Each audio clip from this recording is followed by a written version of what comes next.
Radio Sport, Radio Sport. Sébastien, il est là, c'est son premier Bike in Man, le Dossard 726.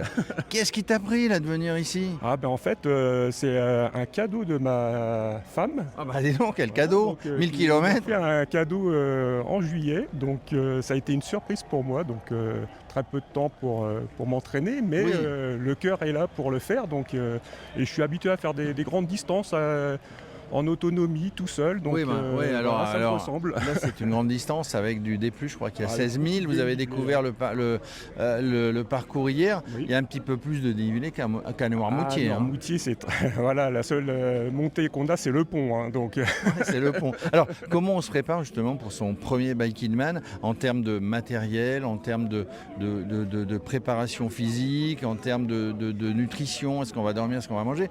Depuis juillet, tu t'es un petit peu préparé quand même? Oui, en fait, après c'était une question d'habitude. Voilà, je sais qu'il faut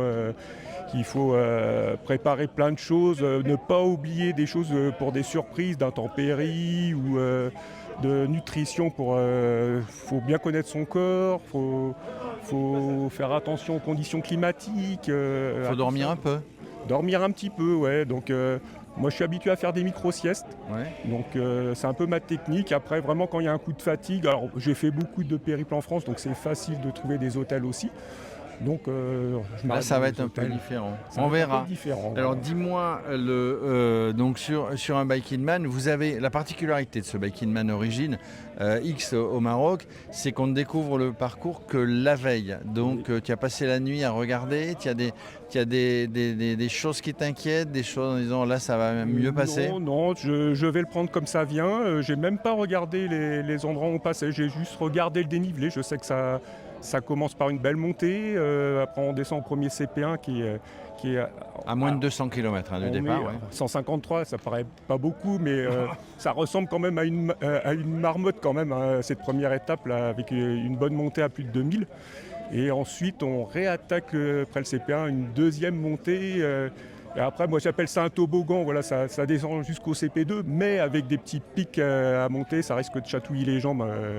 En tout cas, une belle balade touristique. Objectif 52 heures. Non, je ne suis pas dans cette prétention. Au moins 120 quand même pour être finisher. Le but c'est de le faire et puis de découvrir ce pays, parce que pour moi c'est la première fois le Maroc aussi. Donc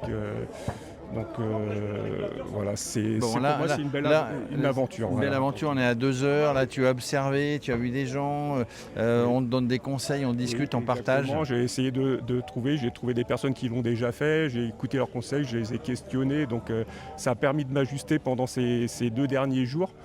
Et voilà, maintenant je suis un peu comme tout le monde, je pense que je suis électrique pour... Ça va partir. Une hâte. Bon, un petit conseil, hein, parce que moi je ne fais pas du vélo non plus. Tu as des écouteurs, des machins comme ça? Non.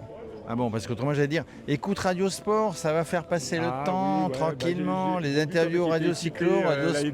dernière, et j'ai hésité, mais bon, je préfère entendre le bruit ambiant. Voilà, T'as je suis raison. un peu En là-dedans. tout cas, moi je te souhaite une belle traversée du Maroc, tu vas voir, c'est fantastique. Merci. Et puis, Allez, à bientôt à Noirmoutier. Hein.